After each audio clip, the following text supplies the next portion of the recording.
OK. Tu veux faire l'intro? Oui. Bonjour à tous, bienvenue à Toute Échelle, le podcast dans lequel on parle de sujets scientifiques à tous les ordres de grandeur, de la plus petite base d'ADN au génome humain. Bon, tiens, aujourd'hui, c'est le troisième épisode d'une petite série de 3 épisodes on va faire sur l'ADN. C'est quoi l'ADN? À quoi ça sert dans le corps humain ou dans les autres animaux?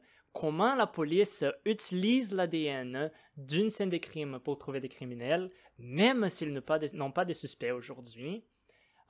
Et aujourd'hui, on va parler sur l'éthique et la philosophie derrière mettre ton information génétique dans l'Internet à travers des compagnies privées de tests d'ADN comme Ancestry ou 23andMe. 23andMe. 23andMe. Oui. Donc, résumons un peu le sujet du séquençage d'ADN. Donc, présentement, il y a des compagnies privées comme 23andMe, comme Ancestry.com, qui offrent un service dans lequel on peut commander un petit kit, cracher dans le kit, l'envoyer à un laboratoire, et le laboratoire nous donne de l'information sur nos ancêtres, sur notre santé, sur des caractéristiques un peu random, comme est-ce que tu devrais bien tolérer le café? Ouais, toutes ces choses-là. Mais ces compagnies-là, comment est-ce qu'ils obtiennent ces informations-là? C'est en prenant la séquence de petits snips dans l'ADN. Ces petites lettres dans l'ADN qui diffèrent entre les individus et qui déterminent des traits différents entre les individus des fois. Et en sachant ces snips-là, néanmoins, ces compagnies-là acquièrent beaucoup de pouvoir parce que l'information, c'est du pouvoir. Ouais. Et donc, c'est quand même, je trouve, l'information que tu donnes à ces compagnies et qu'elles retiennent à la fin, c'est quand même personnel, on dirait. Tu sais, c'est ton ADN, man. C'est genre ce qui fait qui tu es. Oui. Tu sais? C'est la différence entre... Bon, là, ils n'ont pas tout ton ADN, mais il y a certaines compagnies, je suis allé voir en ligne, hier d'ailleurs. C'est drôle, parce que c'est un épisode surprise aujourd'hui, mais j'ai regardé ça hier. Il y a des compagnies qui séquencent tout ton génome. Et ils le séquencent pas qu'une fois. Ils le séquencent 100 fois, je pense. Donc, ils ont statistiquement à 99,9% que chaque lettre séquencée est la bonne. C'est la même affaire, ouais. Et avec ça... J'y pense, et cette compagnie-là aurait le pouvoir de te cloner. De te cloner, oh shit, c'est vrai, hein? Quand elle veut. Ouais. Ben, on est-tu rendu à cette technologie-là? Ben, non, mais éventuellement, je veux dire, on sait pas, là, dans le futur, parce que de l'information, ça reste pour toujours, right? Ouais. Alors, tu peux t'imaginer, on est en 2200, et ils disent, Mathéus, il y avait des bons gènes dans le fond, fait qu'on va en faire un autre, tu sais. Mais tu y penses, puis c'est comme, wow! C'est ça. Ça me rappelle, en fait, ça sort un peu de sujet, mais on a des cellules qu'on utilise aujourd'hui pour de la recherche, qu'on appelle des cellules HeLa. C'est-tu ça? Oui. Ouais. Henrietta Lacks. Ouais. Yeah. Donc, c'était quoi? C'était une personne, une patiente, elle a donné un morceau de... C'était un cancer. C'était-tu un cancer? Oui. Ouais. Avant qu'elle meure, on lui a prélevé son cancer. Oui, en fait. On lui a prélevé son cancer et on garde les cellules vivantes jusqu'aujourd'hui. Après tous les passages, c'est sûrement pas les mêmes cellules, là, mais c'est des cellules qui proviennent de la personne et elle a sûrement jamais su qu'on utilise ces cellules-là pour de la recherche. Je sais pas, je pense pas. Et même la famille, jusqu'à aujourd'hui, je pense que c'est un combat de recevoir une reconnaissance pour tout ce que les cellules de cette femme-là ont fait pour la recherche. C'est ça. Ça a été extrêmement utile. On a découvert plein de choses en utilisant ces cellules. Mais j'imagine que, disons, par exemple, si une compagnie a fait de l'argent basé sur la recherche sur ces cellules, est-ce que la madame de laquelle les cellules proviennent, est-ce qu'elle devrait recevoir en plus de l'argent qui vient de là-dedans? C'est tellement des questions difficiles, tout ça. Puis, comme tu as dit que ça n'avait pas de relation parce que dans ce cas-là, on parle de cellules cancéreuses utilisées pour la recherche. Mais l'information génétique, 23andMe, la compagnie, elle le cache pas qu'elle donne l'information génétique pour beaucoup d'études.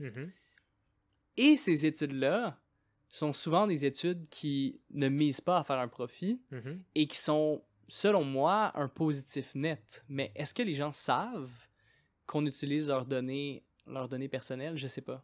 C'est sûrement écrit genre dans les petites lettres à la fin du contrat, genre, tu sais, des choses comme ça. Mais Ouais. personne lit genre les, comment qu'on appelle là, terms and conditions, les termes et conditions de n'importe quoi que tu fais sur Internet. Ouais. Puis le fait que tu peux pas avoir un opt-out, tu sais, que dès que tu choisis de vouloir le service, Mhm. t'as pas le choix de reléguer tes informations, Mhm. c'est un problème en soi. Mhm. Mhm. Parce que des fois, peut-être que je veux faire séquencer mon génome, mais je veux pas donner mon information. Mhm. Alors, mais j'ai toujours eu une question par rapport à tout ça. Ouais, ouais. Parce que ça fait peur quand on y pense comme ça. Hein. Exactement comme quand on pense au fait que ma machine Google m'écoute pendant que je dors. Ouais, tout le monde a un Google Pod ou un Google Nest ou quelque chose at home. Tu sais. Ouais, il est Génial. là, hein, il est juste à côté. It's unplugged. Et justement, on se dit, il m'écoute pendant que je dors, Ouais. c'est creepy. Ouais. Mais d'un autre côté, il se passe pas grand-chose quand tu dors. Mhm. Et même chose avec ton ADN. Il y a rien de tant intéressant dans ton ADN, Ouais. à part lorsque l'information est agglomérée avec celle de beaucoup d'autres. Ouais, ouais, ouais. Donc, dans le fond, moi je me demande,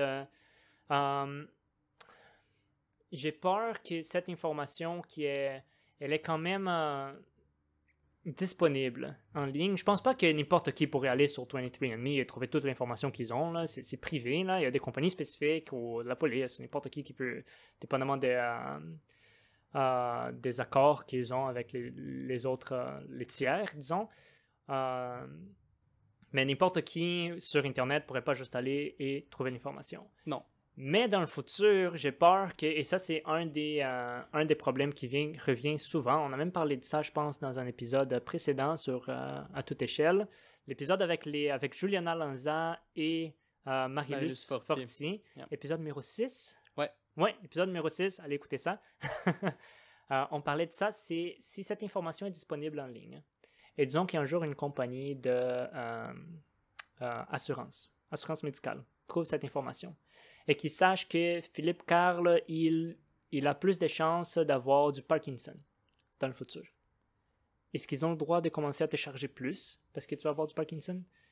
Oh my god. Tu sais? Ben, ils le feront. Je pense que, ouais, ça c'est l'exemple le plus dangereux. Ouais, ouais. Cet exemple-là des compagnies d'assurance Mhm, qui peuvent prédire tes maladies. mhm, mhm. Puis, ok, ouais, je suis d'accord. Ça, c'est la première chose. Il faut qu'il y ait une police des informations génétiques. Ouais. Parce que les informations génétiques, c'est comme n'importe quoi que tu mets sur Internet. Une fois que c'est sorti, quelqu'un peut la copier Mhm, et tu pourras jamais être anonyme à nouveau. mhm, C'est fini. Tu sais. mhm, mhm. Quand il y a eu le leak des comptes de banque avec Equifax, là, puis qu'il y avait Mhm. des numéros d'assurance sociale, tu sais, Mhm. Desjardins, là. Ouais, ouais, ouais. Maintenant, le numéro d'assurance sociale, les gens, à moins qu'on leur en redonne un nouveau, toute leur vie, leur numéro d'assurance sociale, il est connu par les gens qui ont volé l'information. C'est ça. Même chose pour l'information sur l'ADN. Mhm, mhm. Donc, il faut vraiment que ce soit bien protégé. Ouais, Fait qu'il faut qu'on prenne des mesures pour faire ça, qu'il y ait les législations. ouais, ouais, ouais, ouais. Un autre problème, une autre chose dont on avait commencé à parler, mais on a un peu dérapé, Ouais. c'est la reconnaissance. Right? En donnant ton génome, et lorsque ton génome participe à de la recherche, ça crée de l'information qui est utile pour la recherche biomédicale. Mhm. Il faudrait avoir une façon de redonner des dividendes, aussi petites soient-elles, Ouais. aux gens qui ont donné leur information. Ouais, ouais. C'est quelque chose qui prend beaucoup de temps à établir. Par exemple, nos données sur notre téléphone cellulaire Mhm, sont vendues tout le temps. mhm. Puis on les donne gratuitement en échange de services comme être capable de scroller. Ouais. Ceci étant dit, tranquillement, il y a des petits mouvements qui font en sorte que maintenant, on peut être des agents dans cette chaîne de transactions-là Ouais. et vendre nous-mêmes nos informations pour faire du profit. Tu sais. Mhm, mhm. Oui, tu veux mon adresse pour me mettre des publicités freaking bouffe de chat ou litière de chat ou je sais pas trop quoi qui est associé aux animaux, Ouais. ben oui, tu peux, mais tu dois prendre le risque de me donner 20 sous en Mhm. échange. Mhm. Mhm. Ouais, hein. Disons que... Ok, attends. Là. Disons pour l'information des médias sociaux. Là, tu es en train de dire qu'est-ce qu'on reçoit de retour de les compagnies qui voient les sites web qu'on aime regarder, puis les vidéos qu'on regarde pour nous donner des annonces plus spécifiques à nous.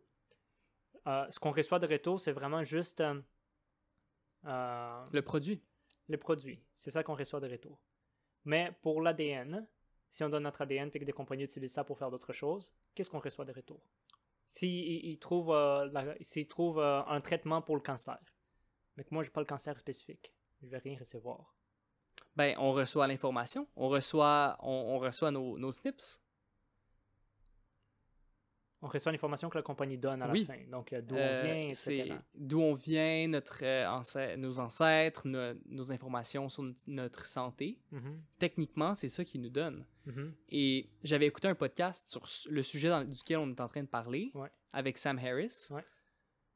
Et il parlait du fait que lorsque le génome coûterait, au lieu de 500 $, 100 $, mhm, 10 $, 50 $ peut-être, mhm, un jour, les compagnies vont se battre pour nous séquencer. mhm, Parce que le 50 $ que le séquençage coûte va être un investissement qui va rapporter pour eux. Au mhm, même titre que présentement, Facebook, TikTok et Twitter se battent pour vous avoir sur vos plateformes gratuitement. mhm, Pourquoi?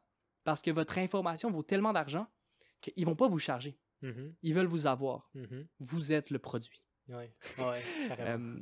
Et tranquillement, là, le génome coûte 500 $ et c'est difficile de faire 500 $ de profit avec un génome. Mhm.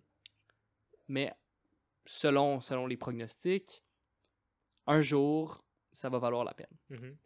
Penses-tu qu'un jour, là je voyage en plus, là, mais penses-tu qu'un jour, on pourra trouver des tendances dans les médias sociaux ou c'est quoi le terme pour ça? Des corrélations pour voyons, je perds mes mots. Des corrélations pour ton behavior. Comportement. Merci. Pour ton comportement dans les médias sociaux, sur Internet, avec ton ADN. Penses-tu que si les compagnies ont tout ton ADN puis toutes tes gènes, ils peuvent faire une corrélation avec qu'est-ce que tu aimes voir sur Internet et là, ils vont avoir de l'information encore plus précise de qu'est-ce qu'ils devraient te montrer. Écoute, on aura un débat sur nature versus nurture un autre jour, mais selon moi, c'est que ce genre de comportements-là sont tellement ancrés dans la culture, dans ton éducation, que ce serait très difficile à l'aide de snip de prédire ton comportement, selon moi. Okay. Et toi, dans ton opinion, est-ce que tu ferais un des tests de 23andMe, Ancestry DNA, est-ce que tu le ferais? Oui, non, pourquoi?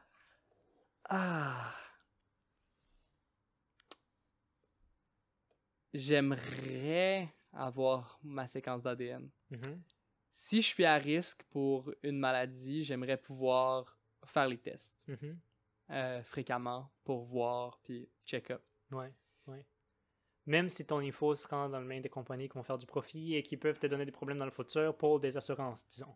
Il y a la possibilité que ça arrive. Genre, c'est pour ça que je l'ai pas fait, parce que ça coûte 100 $, là. Je l'aurais fait si je voulais le faire. Ouais. J'attends que les législations arrivent. Moi, je pense qu'une fois que ça va être régulé, on va pouvoir le faire avec une plus grande paix d'esprit. Toi? Je pense que je le ferais quand même. Je pense que le net, comme tu as dit, est positif. Tu sais, à la fin, je pense que les choses qu'on peut avoir, les choses qui vont sortir de cette information les résultats vont être plus bons que mauvais, en fin de compte. Même s'ils ils font de la recherche et qu'ils trouvent quelque chose de vraiment bon, puis que moi je ne reçois jamais rien de retour avec ça, là, je m'en fous, là, on a trouvé de quoi de tellement bon qui a sauvé plein de monde à la fin. Parfait, si ça a été utile, ça a été utile.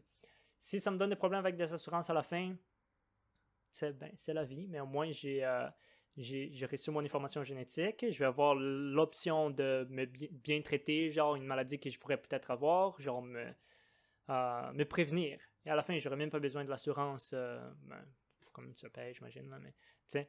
Et il y a la chance qu'on trouve la guérison pour une maladie spécifique, etc. Absolument. C'est... Puis, je pense qu'un monde dans lequel c'est démocratisé de te faire séquencer, c'est un monde, à nouveau, c'est tellement un sujet qui revient dans Orders of Magnitude, épisode 7, on a parlé avec Pranjal de prendre ta santé dans tes mains. Dans tes mains. Et je pense que naître et avoir son génome, c'est naître en étant un être humain qui a plus de liberté et de pouvoir que quelqu'un d'autre. Sauf si l'information tombe entre les mauvaises mains. Entre les mauvaises mains, oui. Voilà. Ouais. Disons maintenant... Là, t'as combien, là? On est à 16 minutes. 16 minutes, ok, attends. 5 minutes, juste pour une autre question. Vas-y. Maintenant qu'on commence à mieux comprendre l'ADN humain, qu'on comprend le génome, comment il fonctionne, on sait les gènes, ils servent à quoi, et on a des façons assez faciles de de changer les génomes. Est-ce que tu penses que les gens pourraient utiliser cette information, cette technologie, dans le futur pour créer des gens avantagés, disons, qui peuvent plus avoir des maladies, des choses comme ça? OK. Est-ce qu'on parle présentement de thérapie génique, c'est-à-dire on a un bébé ou un être humain déjà formé et on lui donne une thérapie, ou est-ce qu'on parle de faire une modification génétique à un embryon pour changer le bébé qui va naître? Je parle d'un embryon. OK. Donc, un parent, on parle de l'idée présentement d'un parent qui irait à une clinique, qui est également un magasin, et dans ce magasin-là, il y a un catalogue, et on peut choisir différents SNP pour mon enfant. Alors, on dit, le SNP numéro 285, si tu choisis un C pour ton enfant, eh bien, il y a 25% plus de chances d'avoir un bon QI. Si pour le SNP 286, tu choisis ça pour ton enfant, ça augmente la symétrie du visage, alors peut être plus beau. Tout ça. Ça sonne comme un Black Mirror, ça. Vraiment.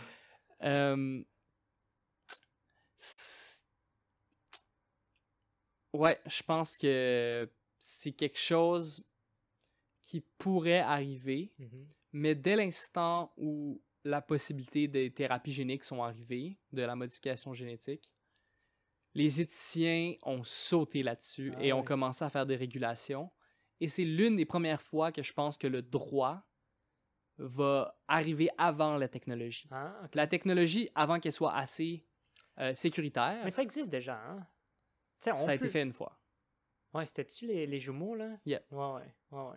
On parle, en fait, c'est des jumeaux, c'était en Chine. C'était-tu en Chine? Des jumeaux qui ont été modifiés génétiquement avant qu'ils naissent pour être... ils étaient immunes à l'HIV, c'était ça? OK, donc la mère était porteuse du VIH et on a identifié une variante génétique, un SNP très spécifique qui permettait de s'immuniser contre le VIH. Certaines personnes, là, ils pouvaient avoir du sexe avec quelqu'un d'autre qui avait le VIH, le sida, le virus qui mène au sida, et il n'y avait jamais le sida. Alors, le scientifique est allé voir la mère et il lui a dit, regarde, je peux changer ce SNP-là chez ton enfant et il ne devrait pas avoir le VIH. Il y avait beaucoup d'autres façons de faire en sorte que l'enfant n'ait pas le VIH, mais il a décidé de mentir à la mère et de lui dire que c'était la seule option.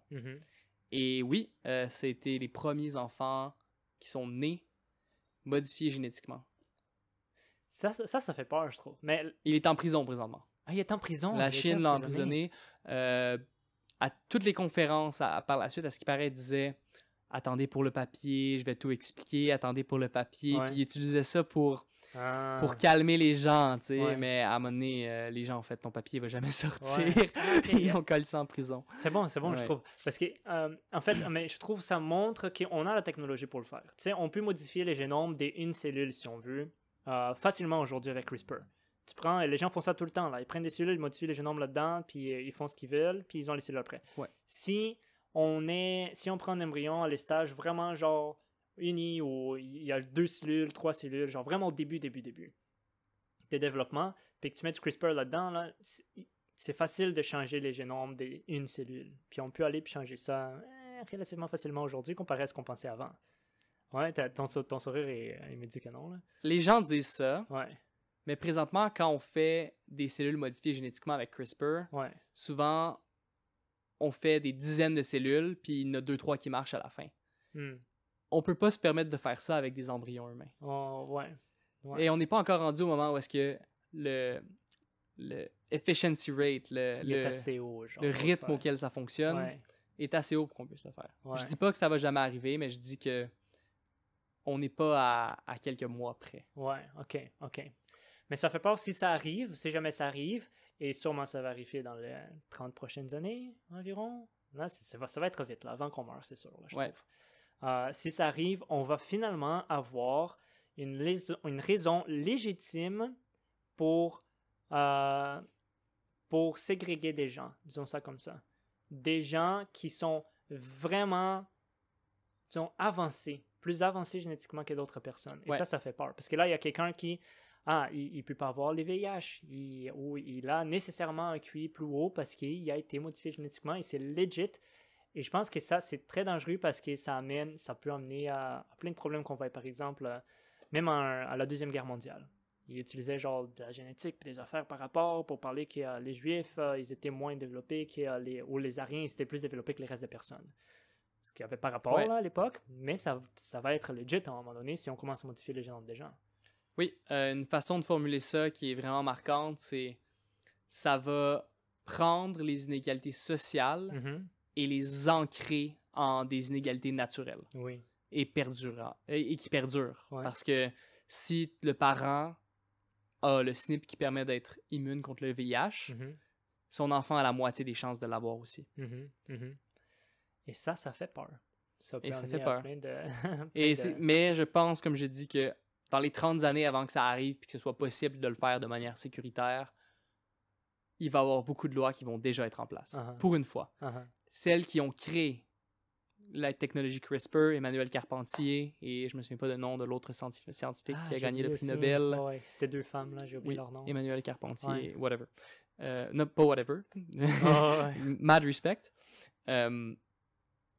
Ces deux femmes-là passent toute leur vie Uh-huh. à parler à des gens qui font des lois Uh-huh. afin que lorsque la technologie arrive à maturité, Uh-huh. qu'elle soit utilisée pour guérir, Uh-huh. mais pas pour augmenter. Ouais. Et Ouais. qu'il y ait une ligne, parce qu'il n'y en a pas de ligne. Il n'y en a pas de ligne directe entre augmenter Mhm. et guérir. Mhm. Mais il va falloir qu'on trace une ligne et qu'on ne la dépasse pas. Mhm. Mhm. Ouais. Je suis content qu'elle fasse ça, là, parce que c'est sûr ça va être nécessaire. Mais bon, plein de sujets philosophiques. Moi, j'adore ce type de conversation, là. On va arrêter ici. On va résumer de quoi on parlait. On a finalement... c'était le dernier épisode d'une série de 3 épisodes sur l'ADN, les génomes humains, comment on peut utiliser ça. Si vous n'avez pas écouté les autres 2 épisodes, retournez les écouter sur ATE, à toute échelle, disponible sur Spotify, toutes les plateformes où vous écoutez cet épisode. Aujourd'hui, on a parlé des compagnies privées qui prennent ton information génétique. Est-ce que ça vaut la peine de mettre ton information là-dedans ou non, selon nos propres opinions? Est-ce qu'on ferait ça nous autres? Oui, non, pourquoi? Et finalement, on a fini par parler sur l'éthique derrière les changements génétiques, donc la génie génétique. On va mettre ça de même. Ouais. Je pense qu'on va faire un épisode un jour sur le génie génétique et on va revenir à cette question-là parce Ouais. que on s'est pressé pour finir dans les 25 minutes. Ouais. Alors, j'espère que vous avez aimé cette petite série sur l'ADN et le séquençage d'ADN. Bonne semaine. Bonne semaine!